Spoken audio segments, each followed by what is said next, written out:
Everyone. This is Diana Bailey. I'm the Executive Director of the Maryland Women's Heritage Center, and we are thrilled tonight to be co-sponsoring with the Jewish Museum of Maryland this special program about Sadie, shared by her special friend and relative, Sally Grant. So sit back, relax, and enjoy our conversation this evening. But as we get started, I want to ask that you be patient just in case there's any technical glitches. We're lucky that we have someone behind the scenes that can help us with those things. And if you have any technical issues, please check on the chat button at the bottom of your screen, send a message, and someone from our tech team will attempt to assist you. And then if you have questions for the speaker, please use the Q&A feature, which you'll also see at the bottom of your screen. And then we'll do our best to answer all the questions following the presentation. For those of you joining us by Facebook, please submit your questions in the comment field. And again, our tech team will pass them along to Sally. And when the next presentation ends, or if you need to leave early, simply hit the leave button in the lower right-hand corner and you'll be able to exit. At that time, you'll be intermediately directed to the survey about your experience. And please just take a couple of seconds to respond to your thoughts.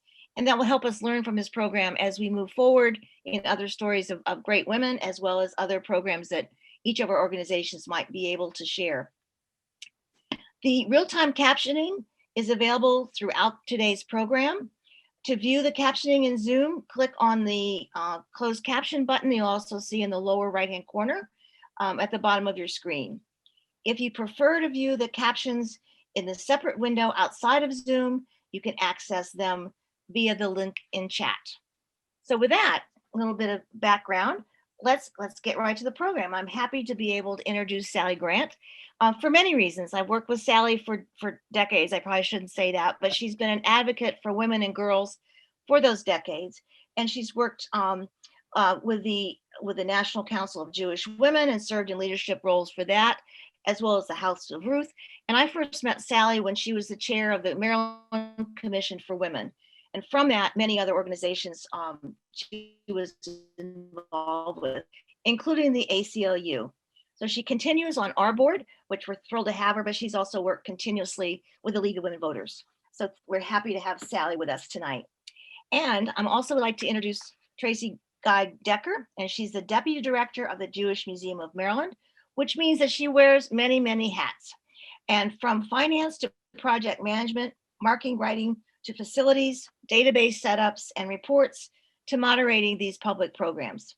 Tracy does what is needed at the Jewish Museum, and I'm turning it over to her and let her do it with us. Enjoy your evening. Tracy? Thank you so much, Diana. As Diana said, my name is Tracy Guy Decker. I use she, her pronouns.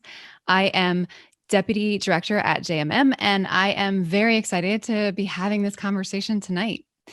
Before I turn to Sally, I do want to take a moment to acknowledge and thank David and Sue Liebman and Dr. Mayor Crocken Liebman, whose generosity helped make this evening and our lobby exhibit possible. So why don't we start, Sally, with just a basic introduction. Who was Sadie Jacobs Crocken? Where and when was she born? Did she marry? Did she have children? Where did she live? And I'm assuming she's Jewish since the JMM is talking about her, but if you could talk a little bit more about her religious affiliations as well. Okay, fine. Thank you. And also let me add my thanks to the Jewish Museum and to the Maryland Women's Heritage Center. This is really quite a privilege. Okay, right to the questions. Sadie was the oldest of 7 or 8, we're not sure, children of Anna Levin and Isaac Jacobs. Anna was born in this country. Isaac was an immigrant. She was born in Baltimore, and they lived there for a number of years. I think when Sadie was about 11, they moved to Lynchburg, Virginia, and Isaac opened a dry goods store, which was a common thing. He also founded a small congregation out there. A Jewish congregation was called the Agudath Achim. And they had a stable but small constituency there in the community. Sadie graduated public school and then went on and did a rather radical thing. She went to college. and she attended Randolph-Macon Women's College. And it was pretty radical because the school had only opened in, this was in 1896. She went there, and the school had only been open since 1891. Anyway, she went there, she excelled, of course, and she graduated valedictorian in her class, and she gave a speech, and she earned a gold medal in oratory. Now, her speech that she gained this medal from was called "The Demands of Civilization." You know, a nice little topic to attack. After graduating Randolph-Macon, she taught public school in Lynchburg. And also there seemed to be a number of immigrants who came over and joined the congregation. And she started Americanization classes and English classes for them. In 1903, she met and married Emil Crocken, who was a manufacturer of men's clothes in Baltimore. And they moved back to Baltimore and joined the Hizikamuna congregation, where she was a member who attended fairly regularly. Their daughter was born, Frida, my mother-in-law, was born in 1905. And at that time, they lived close to the synagogue. Though they moved shortly after that out to Windsor Hills on Chelsea Terrace. And they actually moved right next to her first cousin, Louis Levin. So they were very close. She must have reconnected with a lot of the family when she came back to Baltimore. They lived there for a good number of years, and then they moved to Park Heights Avenue and Bancroft Road. There's a rather large apartment house there now, but if you go by, you can see the grounds were quite large, and they also had a vineyard in the back. Wow. And that's where they lived until Emil passed away in 1943. And she, a few years later, moved to the Stafford Hotel downtown Baltimore. And the house was too big, and the hotel was then owned by her son-in-law, Irving Grant. Her daughter and Irving Grant, Frida and Irving Grant, were married in 1927. Their son, Arthur, who was my husband, was born 2 years later.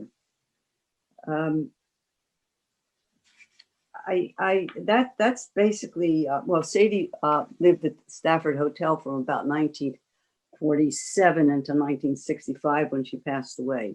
Wow. So that's basically the geography of it. And now I just want to make a couple comments about her public life. The first notes that I have about her is in 1911 when she took a leadership role in the National Council of Jewish Women. She became the recording secretary and chair of the education committee.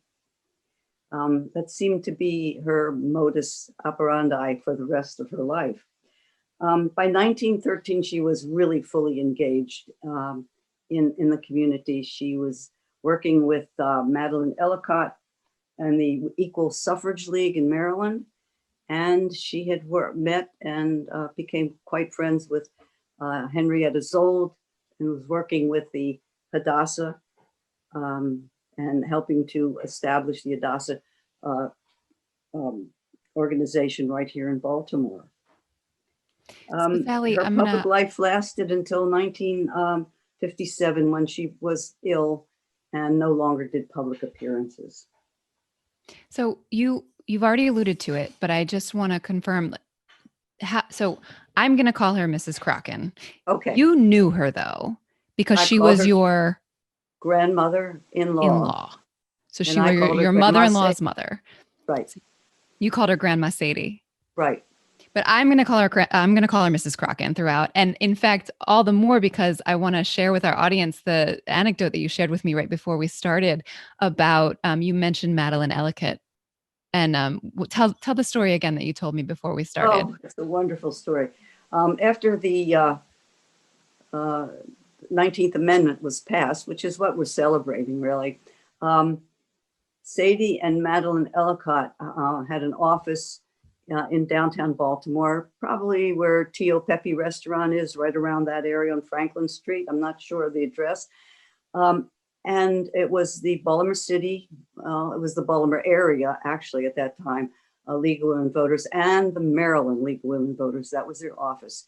They shared this office for 19 years, probably 2 times to 3 times a week. So I said to my husband, Arthur, do you know Madeline Ellicott? He gave me the strangest look. I said, Madeline Ellicott from the League of Women Voters. And he looked at me, he says, you mean Mrs. Ellicott had a first name? Right? It was always Mrs. Ellicott and Mrs. Crocken. So I was planning on calling her Mrs. Crocken anyway, but when you told me that story, it sealed the deal.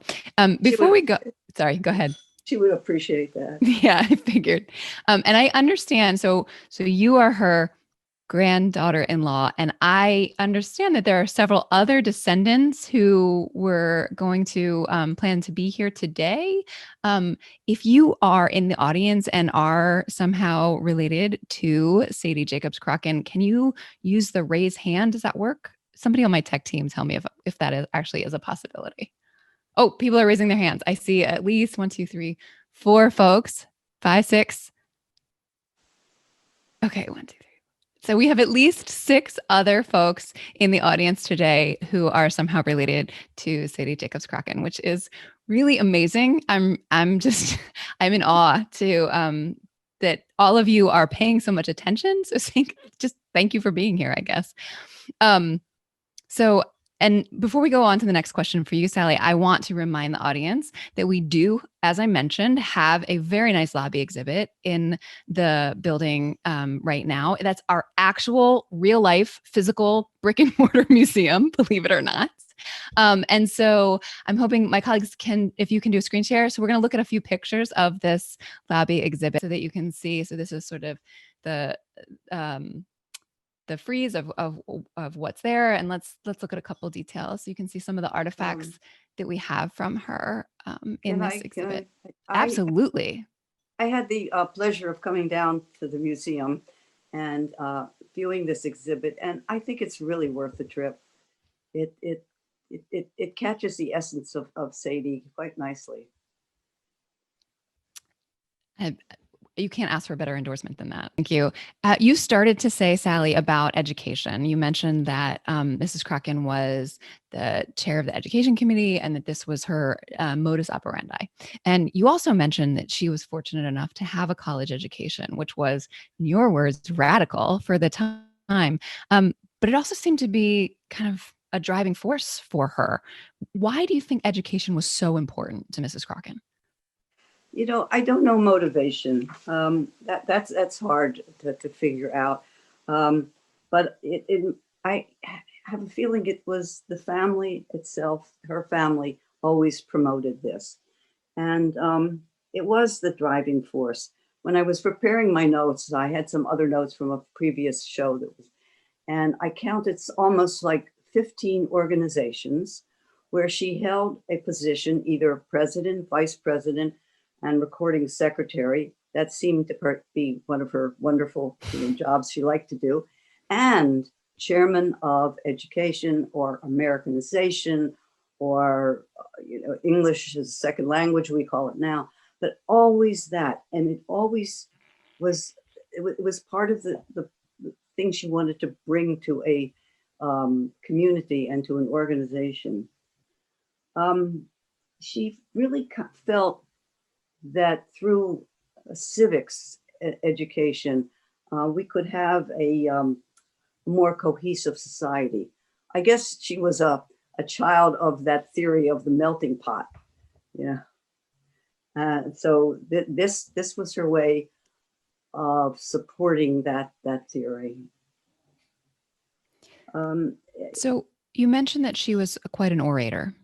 Yes. And the museum, our collections contain many written transcripts of her speeches, but we don't have any recordings. So I was hoping maybe you could paint a picture for us, based on the accounts you've heard or what you heard of what it was like to be in the audience when Sadie J. Crockett was addressing you. Oh, I wish I could. Sadly, I never had the opportunity to hear her. When I met her in 1956, she'd already mostly retired from public life.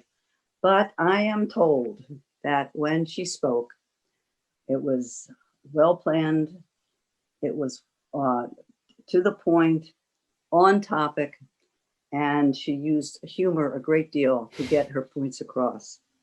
When she chaired a meeting, I'm told, with another speaker, at the end of the speaker's presentation, she would review the speech, giving out the salient points before she opened up the questions.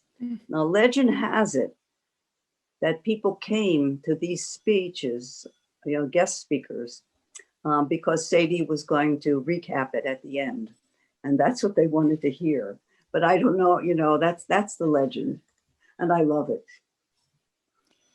So I just want to make sure I'm understanding. So Mrs. Crockett would listen to a speech and then she would say, well, this is what he just said, and say it in her own way.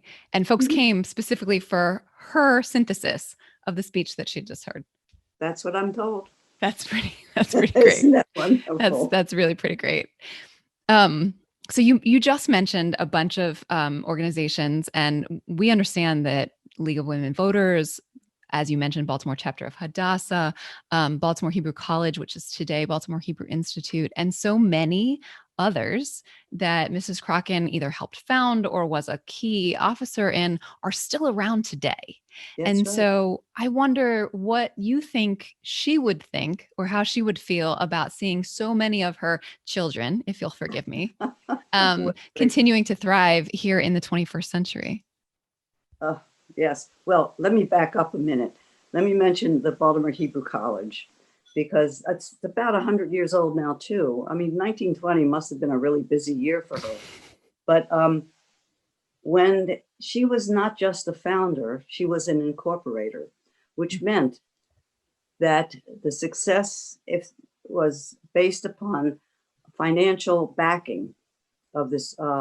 And that's what she did when she became an incorporator. So did many other people. So she was totally dedicated to it. Now, it's now part of the Towson State University, and all that, and organizations have their own life. They morph from here and there. But when we look at the Hebrew College, it's still going on. Hadassah is still a premier Jewish women's organization. National Council of Women has had its up and downs, but it's still going on. The League of Women Voters has grown and is probably the best source of nonpartisan political information anywhere in this country. And I think that's partly what Sadie was doing. So her children would prosper by this. And the many other organizations, I think, really benefited from her. Now, so speaking of children are there, all of us. For all of us, yes. Mm-hmm. So speaking of Hadassah and Henrietta Zold at JMM, we're big fans of Henrietta Zold. We have a number of our collections from her and from her father, Rabbi Zold. And in fact, if you do come down to our physical brick and mortar museum to see the exhibit about Mrs. Crockett, please look for Henrietta. Excuse me, Ms. Zold in our lobby. We have a bust of her. She's wearing a mask. Anyway, I wanted to ask you about the relationship between Henrietta Zold and Mrs. Crockett. I assume they knew each other, but can you talk about what kind of a friendship or relationship they had? Okay. In my introduction, I mentioned that the Crockens and the Levins lived next door to each other. Well, Louis Levin's wife was Bertha Zold, Henrietta's sister. And at that time, Henrietta was already traveling and doing her work. around the country, not only Hadassah, but she was also a founder of the night school movement in this country, which was basically to help new immigrants become American citizens. Well, when Bertha came to Baltimore, when Henrietta came to Baltimore, she stayed with Bertha and Lewis. Next door to Mrs. Crockett. Next door, right next door, right next door. Now, and they also always had Friday night, Shabbos dinner together. Well, it must have been that Sadie and Henrietta just took, like two ducks in a pond, just wonderful. I mean, they were both interested in this Americanization, in new citizens. They were both interested in the Hadassah movement and the women's movement. Emil and Sadie were ardent Zionists, so that would dovetail in right with what Henrietta was doing, and they became fast friends. I know at the Jewish Museum we have a telegram, and they stayed friends for a very long time. There's a telegram from Henrietta giving great apologies that she could not attend Frida's wedding. So they had remained, close all the rest of their lives. So it was a great connection. I love thinking about these two powerful women being friends. I just love that picture. And would you like to be a fly on the wall? Yeah, absolutely. So thinking about these two powerful women, let's come back to Mrs. Crockett. The exhibit that we have on right now suggests that Mrs. Crockett had a very different sort of personal persona than the one that was her public activist, if you will. I'm sure she wouldn't have used that word, but her public figure face was different than her private one. For instance, there's a letter written to her grandson, which we have a picture of. I know it's hard to read for those of you, so I'm just going to read it to you. It actually says, "Dear honey boy, I'm waiting for your mother to take me in town. We may buy something pretty and useful for your lovely porch. I know you are having a wonderful time. I am sending you 2 postals so that it will be easy for you to drop me a line. Much love, Grandma Crockett." So this was a letter to your husband. Is that right, Sally? Right. Well, he was probably in Maine at summer camp. And he was not the greatest in writing letters. Hence, ever. she sent him. So stamps. he did what many grandparents and parents did, stamped self-addressed postcards and sent them off and just say hi on the front. And that was it. But they had a special relationship, Arthur and Sadie. They were very close. Sadie really enjoyed watching him grow up and be part of her life. When she moved to the Stafford Hotel, Arthur became, he was then manager of the hotel. And so he would see her almost every day. And she made sure she saw him every day. And often he would chauffeur her to her meetings and have supper with her. So they had a good relationship. And did you know her in that way? Were you present for those dinners, or was that? Not at that time. No, as I said, I met Arthur in 1956, and she passed in 57. I think you said 65. It was 9 years later. Oh, okay. And she had retired, but she had, at the end of her life, she had Parkinson's. It was not noticeable, but being a proud woman, she kind of kept to her quarters a lot. Though I must say, when her daughter and son-in-law, Frida and Irv, would go away in the winter, I was the chosen one to take her to the Philadelphia Symphony. And I don't know if you remember, but the Philadelphia Symphony Orchestra would have a season in Baltimore, and anybody who was anybody went to that symphony. And so I would take Sadie there and have just a delightful time. She knew the music, and she knew everybody in the audience. That's pretty great. So I mentioned earlier, I used the word activist, which I know Mrs. Kraken would not have used about herself. And so I'm going to actually bring up another word, which I know she would not have used. We talk a lot about the work of upstanders at the Jewish Museum, which an upstander is the opposite of a bystander. So an upstander actively attempts to address the problems that they see in the world. And based on what I see as, an outsider from our exhibit and from the other information that I have gleaned about Mrs. Kraken, I think it's accurate for the JMM to apply that moniker to her. But I want to know what you think about it with your knowledge of who she was and how she comported herself in the world.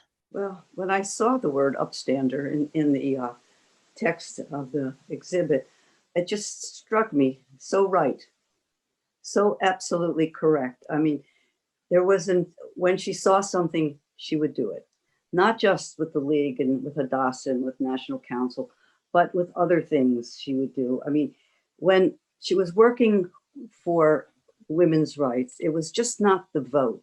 It was to get women full citizenship.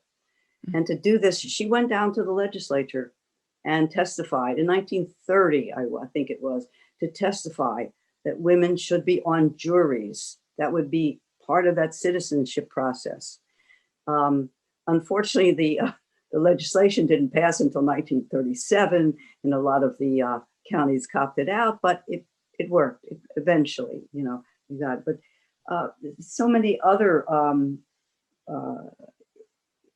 organizations and that she got involved in. I mean, she had been asked to be on the review commission for the charter of the Baltimore City. She volunteered for the Red Cross Christmas Seals campaign that was to stamp out tuberculosis. And Baltimore had a terrible reputation in the 1920s of having high rates of tuberculosis. And there she was. She just went and did the job. She also went to Annapolis to lobby for a statewide system of juvenile courts. Another radical idea, and it did come about. Mm-hmm. So she was the upstander. She saw these things and moved and tried to move to their resolution. So all of these things that you're naming that she either made happen or helped make happen, and the many awards that she received through her life, do you have a sense of what she might have identified as her biggest achievement? Oh my, her biggest achievement. I think it's probably all of the above. I think the two things that really were most important for her were the League of Women Voters and the women's right to be full citizens, and the Hadassah movement, because she totally and completely supported not just their work here in the United States, but also the hospital that they founded, and in being, and as I said before, an ardent Zionist. These were the most important things she did. And I wonder if she's today looking at the politics, what she would think about it. What do you think she would think? I mean, it seems to me that she would have an opinion based on what I know of her. And I recognize this is maybe an unfair question, but I'm going to ask it anyway. With what you know about her, what do you think she might have said today? Well, I think it would be pretty straightforward. Nothing fancy about it. I think she would say, educate yourself, know the issues, look at the candidates that are running, find out what their stances are, and then vote. Vote. Amen to that. I think that's. Yeah. Well, that certainly resonates for me. I understand. So when we do these talks like this, as I'm letting the audience know, we often will say, "Is there a question that you think we should ask?" And I understand that you wanted us to ask about a relationship between Mrs. Kraken and Rabbi Vitzik of Beth Hamidrash Hagadol. Right. Can you talk about that? Rabbi Vitzik? Yeah. When I had met Rabbi Vitzik a couple of times, and I knew he was friends of the family, but when Sadie died in 1965, Rabbi Vitzik came to the house and asked Frida, her daughter, if he could stand and say Kaddish for her. And Frida, of course, said yes. And then a little later, I saw the rabbi and I said to him, I know you had a close relationship, but it's something special when you ask somebody to say, if you could say Kaddish for them. And he said to me, when he came to this country from Germany, he was told to look up Sadie Crocken and that she could help him get acclimated. Well, she not only acclimated him, but she tutored him through his citizenship. She tutored him and into English. And he said to me, and guess what she used? I said, I have no idea. He says, we read the classics. We read the classics. Now that, and I'm also said that he told me they could communicate. She had Yiddish, he knew German, he had classical Hebrew, and he knew more of a conversational Hebrew. And together they got along, and he got through his citizenship, and he was forever grateful. I just love that story. It's a wonderful story for her. It's a great story.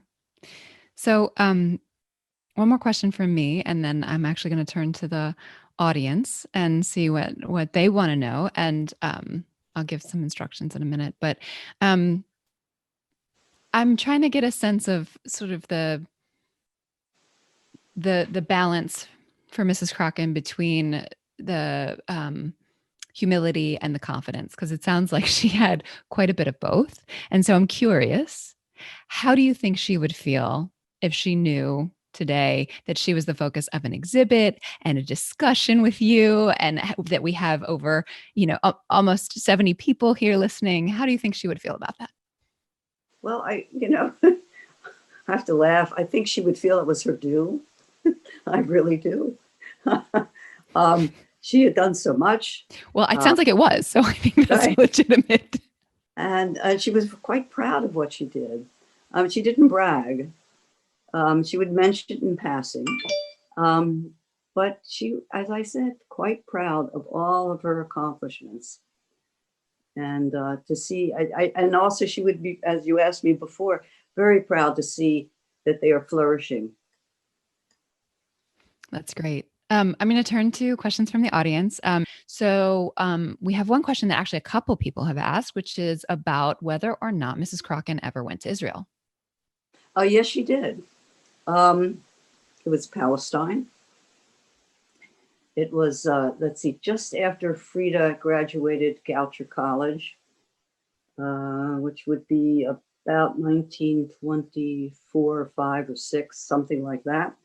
They took a long trip. They might have met Henrietta there too, Henrietta Zoll. But yeah, and I do not know any details about the trip. But I know that was the time that they went there. And if she could have, I believe she would have gone again and again and again. But to your knowledge, it was just the one time in the 20s? At my knowledge, it was the one time. Okay, I'm seeing some questions coming. So let's see. So Linda Lindsay wants to know about Mrs. Crocken's mother and grandmother. Do you know anything about them? Were they also strong women, upstanders? I really do not know. I know her mother, her parents moved back to Baltimore probably around 1910, 12, something like that. And when her father passed away, her mother, Annie, came to live with them at their home in Park Heights Avenue. And Arthur had known Annie. But I really do not know much about them. but they must have been good, strong people. Yeah. So let's see. More family questions. Is Arthur her only Yes, Frida's? their only grandson. Okay. Right. And then another question is, what was Mr. Crocken? What was Mr. Crocken like? What did he do for a living? Okay. You know. Emil Kraken also was an immigrant from Poland. He had established himself in Baltimore at the early or before the end of the century in the manufacturing men's clothing business, which was a very prevalent business, big business in Baltimore at that time. It was the Wear Well Pants Company. And I have a feeling that he was also a salesman and traveled a bit and ended up in Lynchburg one time. And that's why I believe, because Sadie did not go back to Baltimore until she married him. And they met in Lynchburg and were married there. So there's some. By the way, he was quite a gentleman. Somewhere in the house, he always carried a cane with a silver head on it, you know. Mhm. And when they were married, he took the cane, the silver top off of it, and had it turned into a bud vase. And it was marked 1903. I have it some here in one of my cases. I'm not sure it's even unpacked yet, but so he was a bit of a softie, as Arthur said. Well, that's a great story. And actually, somebody here with us wants to know if you have a favorite anecdote about Mrs. Crocken, like a family story that you would be willing to share. Oh, family story. Well, there's one of them is on Friday nights we would go down to the Stafford Hotel and we'd have dinner with her. And our son was little, you know, he was born in 1957. And we would try and have a conversation that was impossible. All she wanted to do was play with David. Here, I'm wanting to learn because she knew Carrie Chapman Catt and she knew all the people from, the women's suffrage movement. And I would like to learn about that. No, indeed. Just going to play with David. That's great. And that actually really fits with, the grandmothers and right. The doting grandmother, yeah. The wonderful doting grandmother. Yeah, or great grandmother. So that's it. The question, the way you just spoke about wanting to learn from her actually leads me to another question that someone asked, which is how much of an influence on your lifelong advocacy was Mrs. Crocken? How much influence? Yeah, was she an influence on? I mean, your audience knows that you are yourself an upstander, and the question is, how much was your grandmother-in-law to thank for that? I would say a great deal, and from the very beginning, when Arthur and I got engaged, and I met her, there was a little trepidation there, but she started giving me the gifts, engagement gifts. And the first thing she gave me was a membership to the League of Women Voters. The second thing was a complete set of Shakespeare. Now, I'm 21 years old. I think this kind of set me on a path.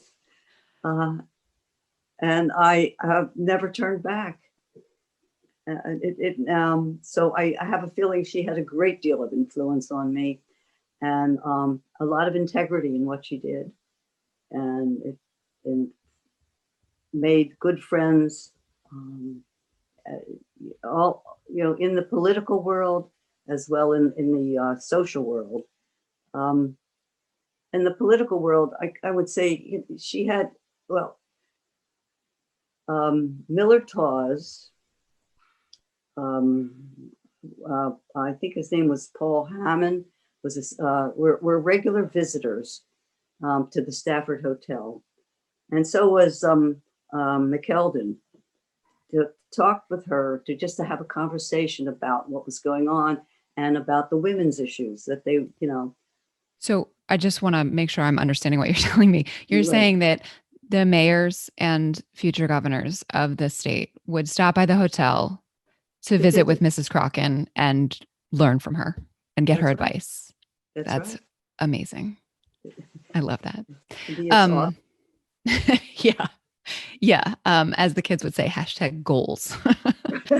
Um, so I have a couple of questions that may be related. So I'm being told in the chat from one of my colleagues that um, um, we believe that Mrs. Kraken's father was born in Russia. I think maybe you actually said that, which it's actually, I believe the curator of our exhibit is telling me that Could be, yeah.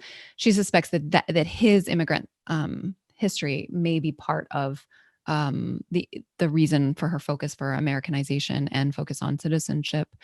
And related to that is a question from the audience about what kind of barriers or obstacles or challenges she may have faced that she overcame. Well, I'm sure there were a great deal of them, but they were never daunting. She seemed to move. Not only did she move through the Jewish community, but she was able to walk through every part of our society. I found another little note that when she died, the Women's Civic League had a whole page in their little bulletin about her. She was an active member there. She was an active member in the Women's Club of Baltimore. So I don't think that the challenges deterred her from continuing her work. I think it's kind of telling that when I asked that question, you're obviously sort of searching for an answer because she didn't talk about it that way. And I think that's really telling. No. So whatever challenges or barriers that we might have called barriers, she clearly saw as opportunities because you're not remembering barriers that she talked about. That's pretty amazing. So I'm going to ask a question. As I noted from the raised hand earlier, there are several other descendants or relatives in the audience. So somebody on here is interested in hearing other folks. So you can't unmute yourselves because we're on webinar. But if any of you would like to share a story, if you would type it in the chat, I will read it. And in the meantime, then I'm going to continue to ask questions. Andy, we do not have that picture. Andy Cohen says that he has an image taken about 1900 of Mrs. Kraken and her parents and siblings. So we would definitely like to get a copy of that. Yep. And so tell Andy I said hello. He's a he can hear you. Oh, good.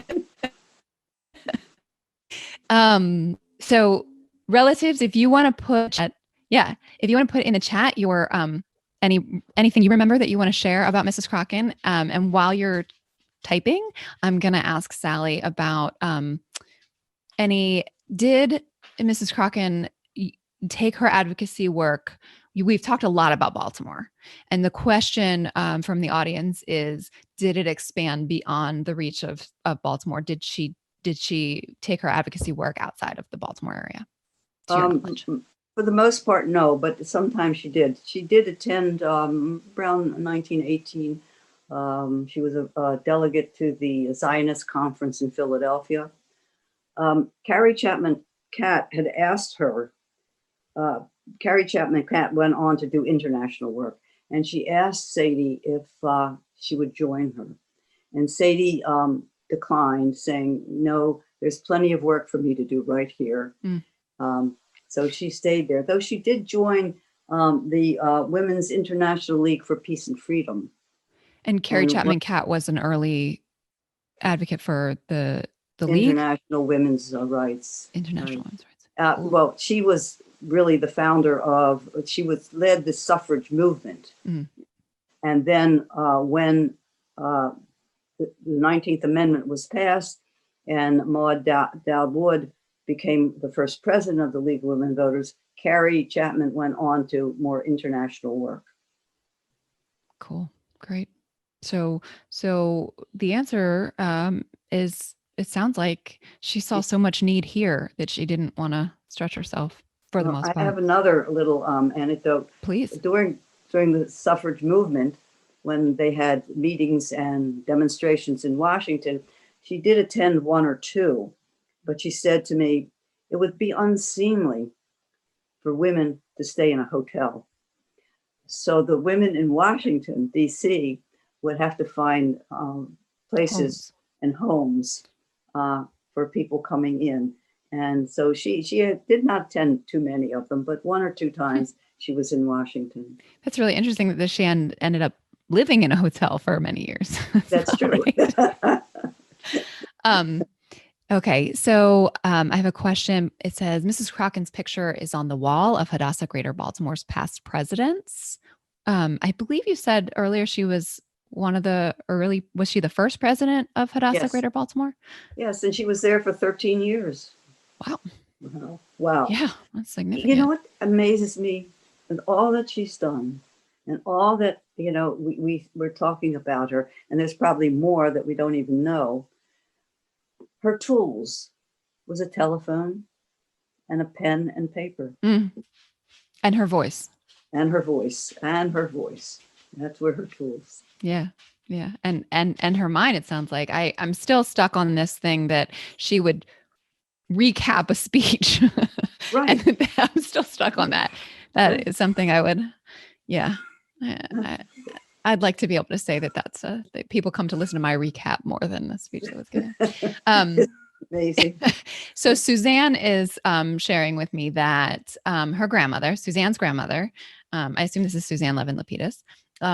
Suzanne's grandmother, Ida Levin, went to Sadie for help her pay for my father's surgery when he was ill.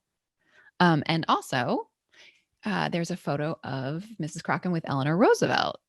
Mm-hmm. Do you know about that instance where she got to meet Mrs. Roosevelt? I read about that. It was a convention in Washington that she went to, and Eleanor Roosevelt was there.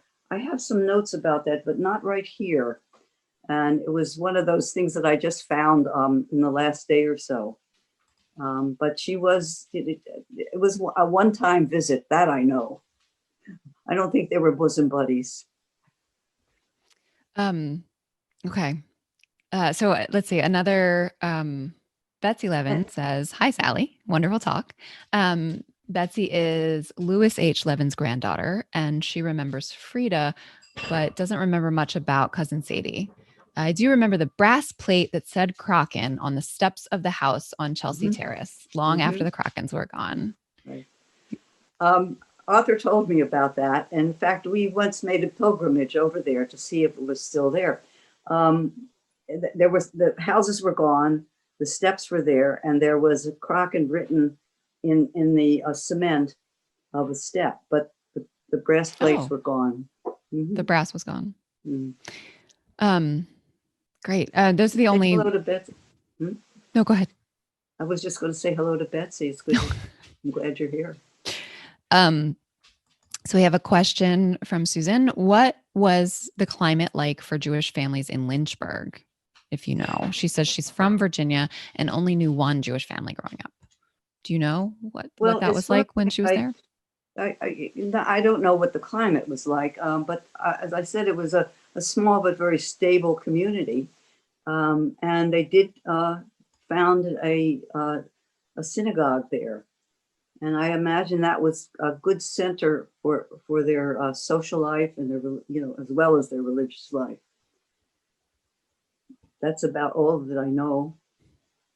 So the last question that hasn't been answered, and folks, if you're watching on Facebook and you want to put your questions in the comment section, they will make their way to us, is about Mrs. Crocken's college education. Do you believe that education was a springboard for her later activities, or do you think something else kind of launched her into the kind of advocacy that characterized her life? Mm-hmm. I wish I could put myself back in their shoes and see what was going on. I think she used everything as an opportunity. And she told college was a very enjoyable experience for her, and opening to a new world of study for her. And she really appreciated it.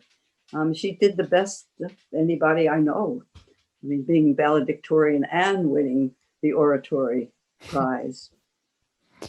So before folks, if you have any questions, do use the Q&A. And I think Suzanne is trying to tell me something else about Randolph-Macon. But I want to ask again, or come back to something that you said.